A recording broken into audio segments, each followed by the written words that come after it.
going to fall asleep. So I started to sing a song, which was Faila Nanna Alexino della Mamma. And all of a sudden, at the end of the last word, you looked at me and you started clapping. It was amazing how a 9-month-old could clap at Mommy's voice, even if she was a horrible singer. How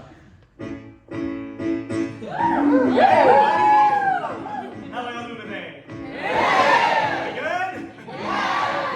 It's great to see you. We're all very different people, right? I mean, we've had several interactions with each other by this point.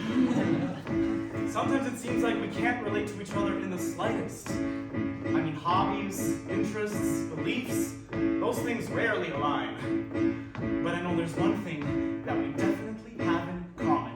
Are you mad for Madonna or gagging for Gaga? When Fergie did the National, did you cry and pee your pants? It's not ants, you're a stan. Old school like Aretha, or new school like Lauren. Holy Trinity, or maybe just Britney. Quality makes no demands when you're finding the woman you stand. Who do you spend hours in the Ticketmaster line for? Who do you think about having dinner with in your dreams? It is what it seems, we're all stands. When she changes her hair or dates a guy, we all go crazy, you wanna know why? Cause most of us are gay or alone, and we all have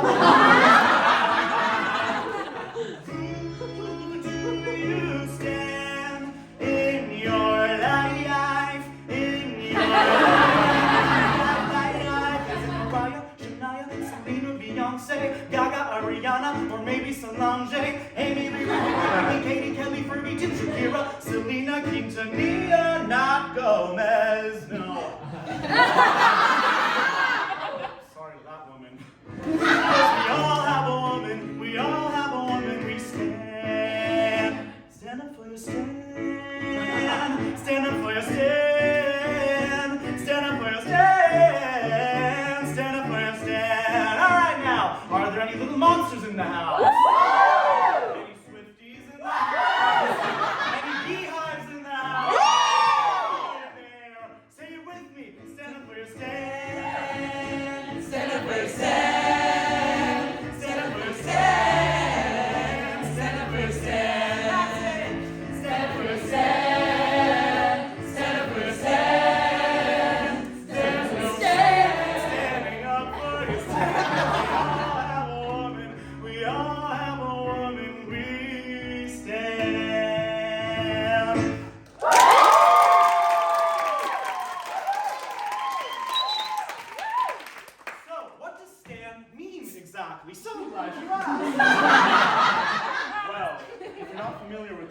Don't worry, it doesn't mean you're old. Okay,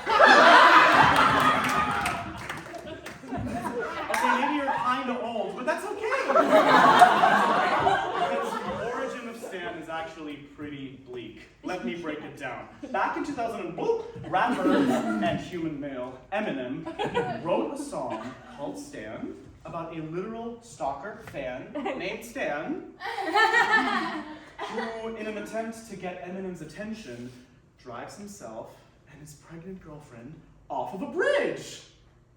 Pretty bleak, right? You know, for a rapper who was so homophobic back in his day, that story is so weirdly gay. I mean, of course the gays picked up on that classic Grecian homoerotic subtext of one man killing himself for another man's attention. So what did we do? We slapped the rainbow filter on it, hit the reclaim button, and ta-da! Now Stan has a new meaning. The superlative of fan, riding the wave between healthily obsessed and full-on stalker. Not quite willing to drive off the bridge and kill yourself, but still willing to engage in a little human sacrifice. No. Snap out of it. Don't let the dark side win. That just became symbolic of what it means to be a stan. What you're willing to sacrifice for something that's larger than yourself. Now, And we all have something we stan, right? A guilty pleasure, maybe something we don't want to tell the world about, but that we're definitely experts on. Could be anything like, oh, I heard Donald Trump got indicted, I stan. It could also be life and death. Like, fuck! Who do I stan? Bella and Edward? Or Bella and Jacob? You know, things like that. It can be used for literally anything. It's a word we throw around without thinking about where it came from, like, gag, or burrito, you know. Honestly, thank God for that, because by the time I was discovering the divas of music, there was no other word to describe what I had become. You see, standing saved my life. It also made me lose myself. No pun intended.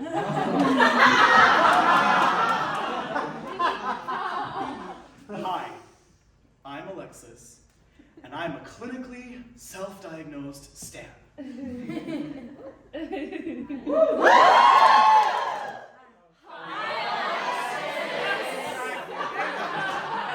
much as I love applause, this is actually going to be therapy, so. For me, not for you. Growing up, standing was everything to me. A survival guide for school, a way to escape boredom, loneliness. Mainly, it was a manifestation of my worship for women. Singers, actresses, icons, divas. Divas. I thought if I could just worship the divas enough, if I could just become an expert on them, their talents, their entire lives, maybe I could become one as well. And it worked! For a while, at least. Let me set the scene. I was born in New York City! My parents were expatriates from Europe, which is what you call people who immigrate without struggle. Woo! Right? I mean, the genius idea, really, because I wasn't even born yet, was amazing for me. But by the time I was 8 years old and really starting to live my best New York life, I mean, learning how to read, socialize, yell at someone for walking too slowly down the street, "Hey, I'm walking here!" My parents had another genius idea. Let's move back to a tiny European village! Oh, no, Mom and Dad! Do you not get immigration? You're not supposed to actually go back to where you came from. That's exactly what they want you to do. So we relocated to the German countryside, a place called Arsch der Welt, which roughly translates to the literal butt crack of nowhere. You definitely and I felt trapped. Okay, I know it sounds whiny. Tragedy strikes, fag forced to leave New York City. Oh! But I did feel kind of desperate because I didn't know the language yet. And everyone around me was speaking like this to me, so I was like, oh God, I'd better learn this language. And things were looking pretty dire because I had my first day of German school coming up. Luckily for me, I had the universal language of music. Sorry, I don't know what came over me. It was day one, and our music teacher made us sing a song that was printed in our textbook in front of the whole class, solo. I had never sung in public before, but I saw the song that was printed there, I knew it, and I thought, wow, like, do they think this represents all of music? For it to be in a textbook? I don't know what came over me. It was my turn, and this happened.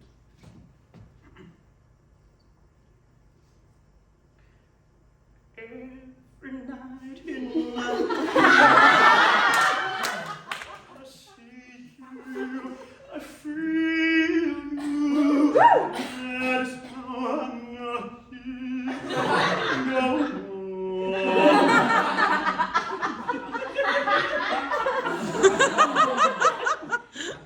Everyone just stared at me. Amazed.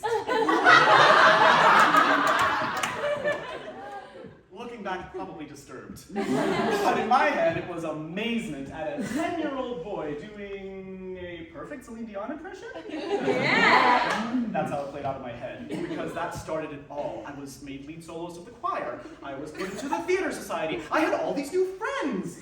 Mostly girls in all three, but hey, I was the new exotic boy from the US who's doing weird things with his mouth. If they could see me now. I was a child, you sick fuck. I didn't know what to make of it. That day I went home and I thought, this is whack. It's me, pretending to sound like some woman I heard on the radio, where all this attention is coming from? I didn't know what to make of it. I had to do some research. So, I opened my mom's bio laptop, quickly closed the page from the night before that said hot girls on Google Images. At least I tried, right? And I typed it. A child, okay? And I typed in Celine Dion. I had gotten my first hit.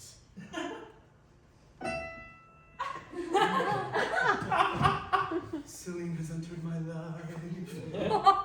What is this feeling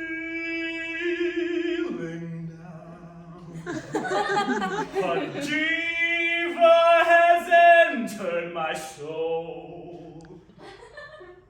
I can feel it, she's inside of me, moving all through my body, changing me, pulsing through me. I'm just a 10-year-old.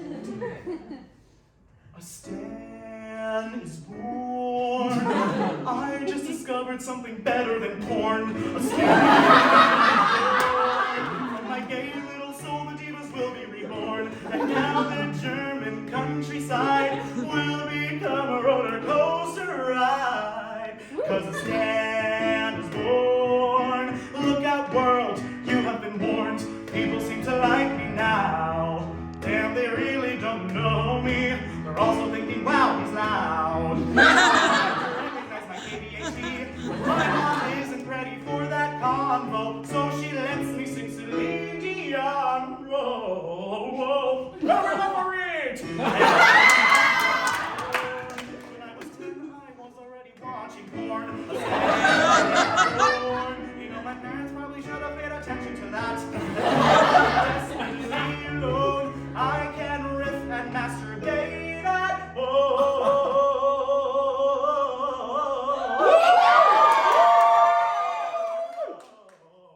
And stand born.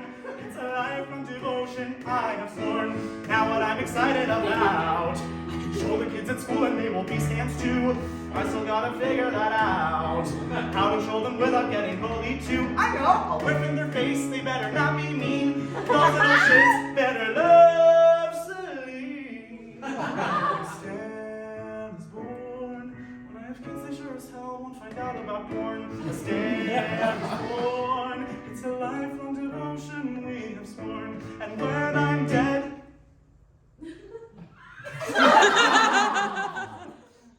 no one cries, 'cause this obsession never dies. A Stan is born. Look out, world, you have been warned. You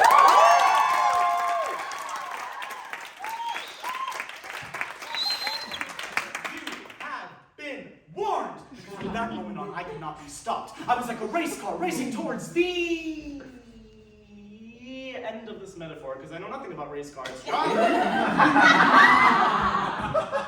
I was on fire. I needed to know everything about her. Every song, every album, every soundtrack, every career milestone, every award nomination, every gown she ever wore, every factoid about her personal life. But not just facts and figures, no. Technical details too. The tone of her voice. Her high notes. Her low notes. Her dramatic riffs. Her diva antics. The way she spoke during interviews. She fed me culture, and she became mother.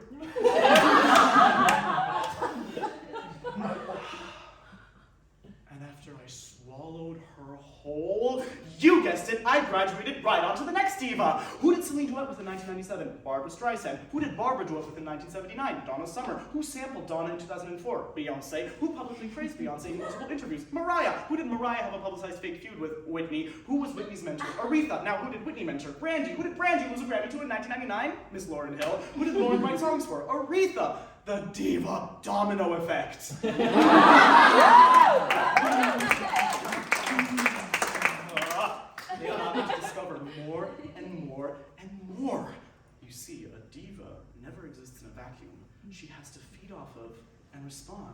other divas.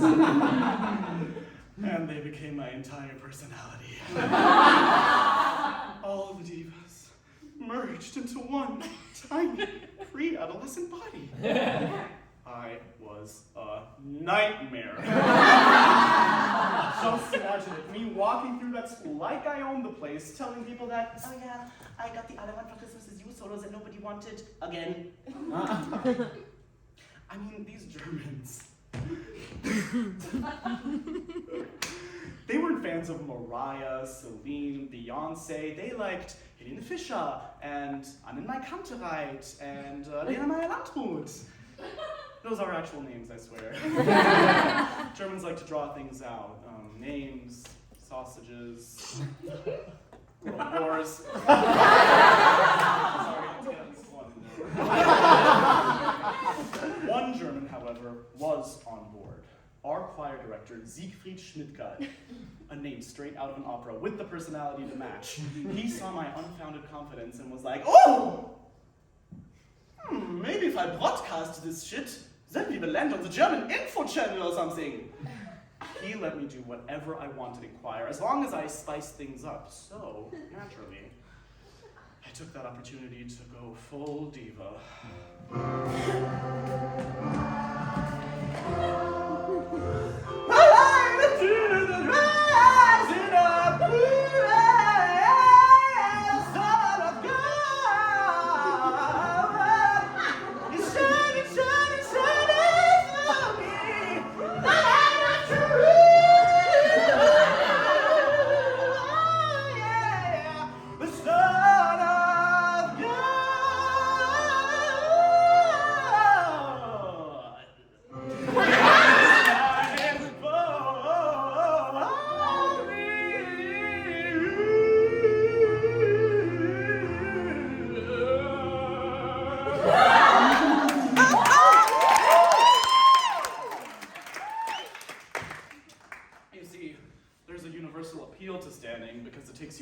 Self-criticism. Now, I can't delude you guys. I mean, white people trying to sing gospel, right? But interestingly enough, I wasn't able to delude the people in that village. You see, since they weren't familiar with the originals, they had nothing to compare me to.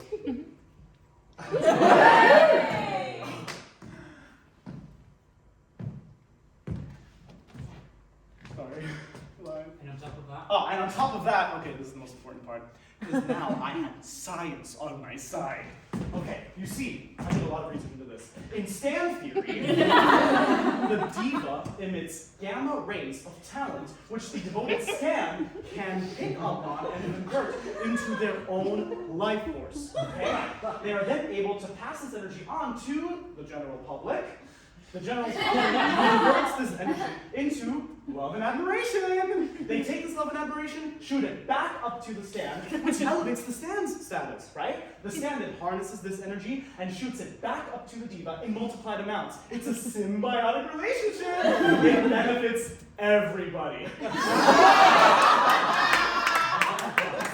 Since I wasn't a star myself, I emulate the divas and trick people into admiring me. Delusion! It always works! But this worship did not stay with the celebs. Oh no. A diva never exists in a vacuum, right? I wanted a following to transform people the way I had been transformed. Like what Jesus did. But with less child abuse. The mission, create and surround myself with real live divas. I started insisting that my mom let me watch badly dubbed Desperate Housewives with her every night at 8:15 p.m. This became a ritual. I wanted her to wear makeup and high heels, just like the women in the show, even though her back was fucked from the 3 kids she pushed out of her vagina.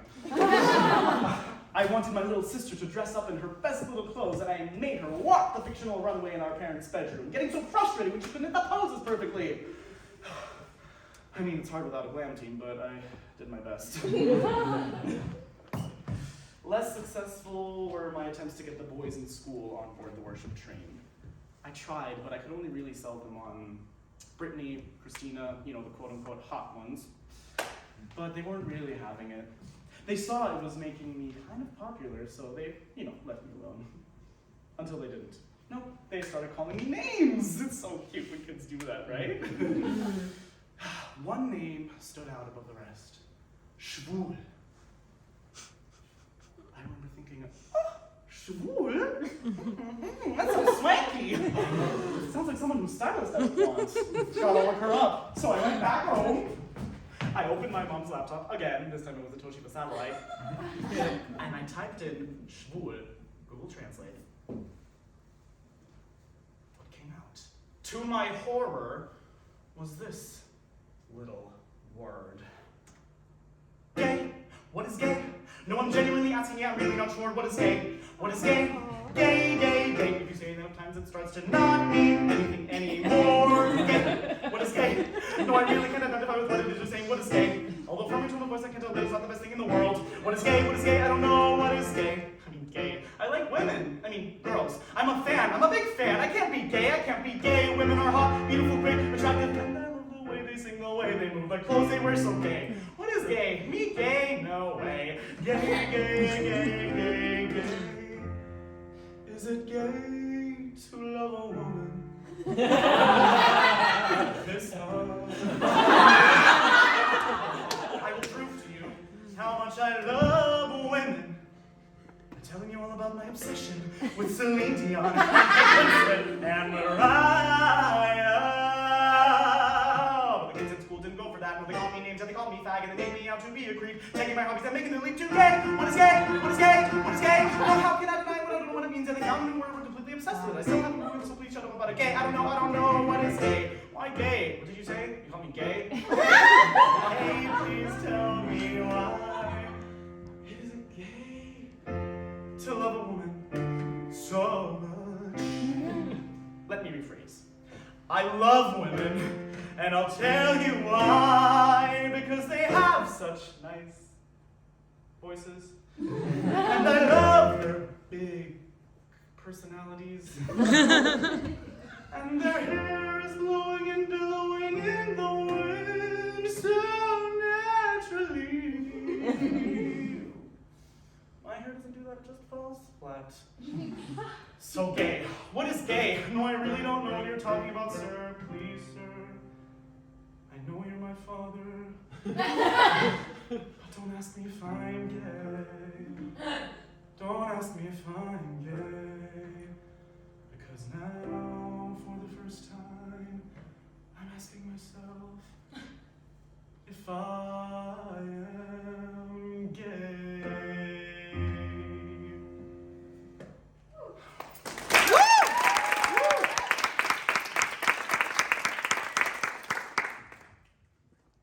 It took a while for me to realize the world often works backwards. Maybe if I'd been really shitty to women, no one would have questioned my sexuality. Hey. That's how it works for straight men, isn't it? But no, if you openly love and revere women, surprise, you're gay. And I hadn't even begun to discover my actual romantic interests yet. Apart from the porn, that is. But what is porn anyway? An accurate measure of our sexual and romantic preferences? Please. I got so caught up in diva escapism that I didn't notice people slowly starting to find me weird. Standing made me find community, but it also put a target on my back. I couldn't risk that happening to my divas. So no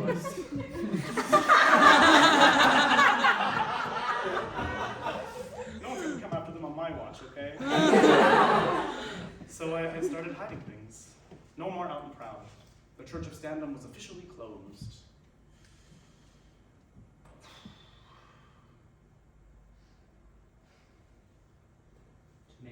To make matters worse, nature ran its course and my voice started breaking.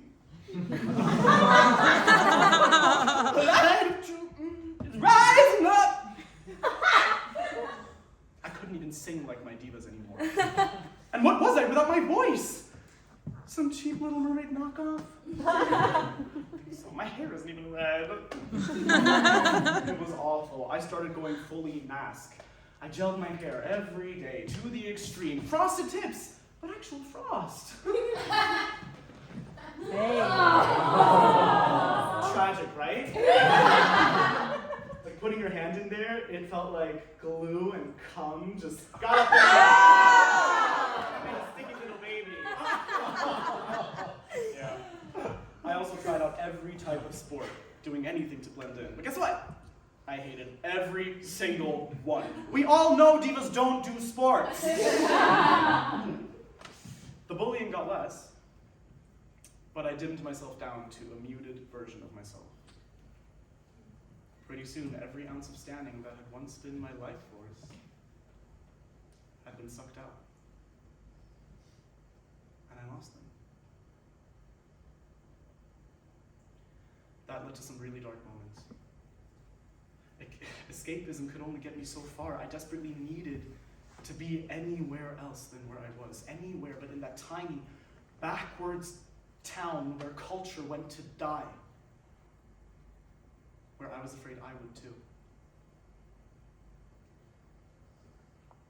But who was there in those dark moments? Who was there to pick me back up when I started to completely lose myself? Who reminded me of the joys in life? It was the women. My mom, still watching Desperate Housewives with me every single night. When I came home from school, crying, not wanting to talk about the day, she knew what to do. And she made sure I never stopped singing. My personal Celine.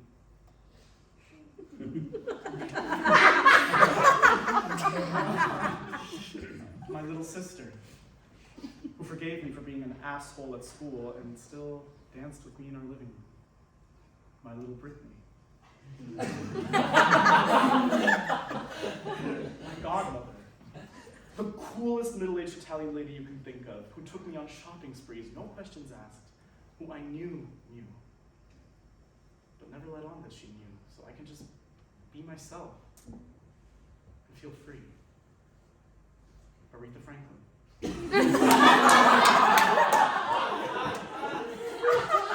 And of course, my female friends, who became my fiercest protectors, letting me be the only boy at every girls' night, titling every group chat, "Girlies," plus Alexis.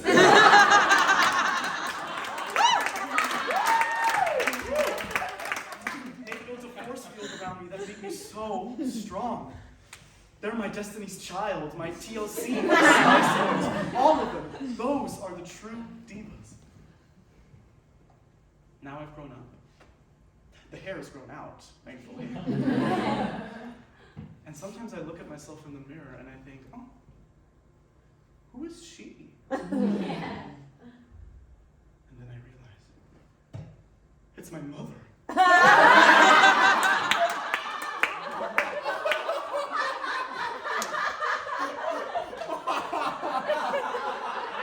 She is staring back at me, young and gorgeous. My first diva. My whole life I had been worshiping women. Unattainable women, beings that were larger than life. Now I realize the women I should actually be worshiping were right in front of me all along.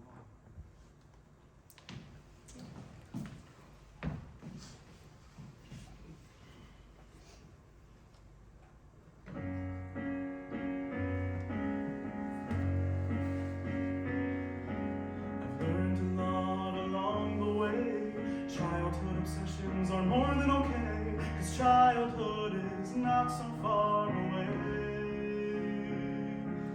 Looking at my life, I see the divas were all around me, in the women I already know. They let me grow, they let me go. I will always hear their voices sing. They tell me I'm not leaving, I will always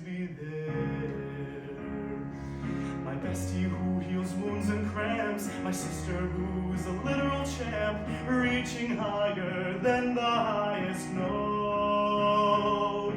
My godmother who always cared, even when life was too much to bear. Il tuo amore sempre apprezzerò. I had no choice, I found my voice. They allowed a true stand to be born. I feel them, they protect me. They surround me with love. So when you're looking for some tender love and care, just look around you and you'll see them there. The divas are around you. They're all around you.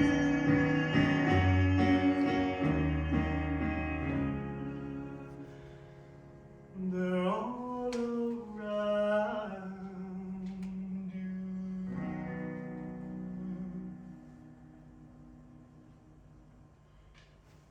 One thing will never change. The relationships with the women in my life.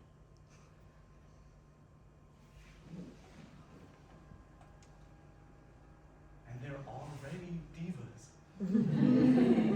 Simply by being themselves and doing the things that they do. Because of them, we all become the beautiful messes that we are today.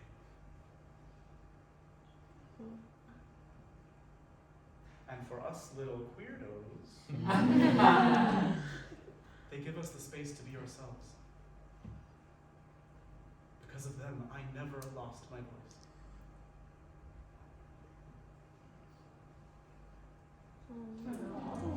They're my biggest role models.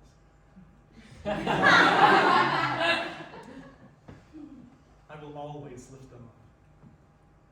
And they showed me that if I want to,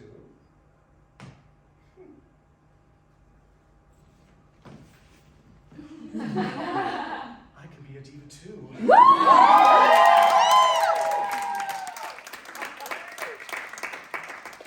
Let's go for it.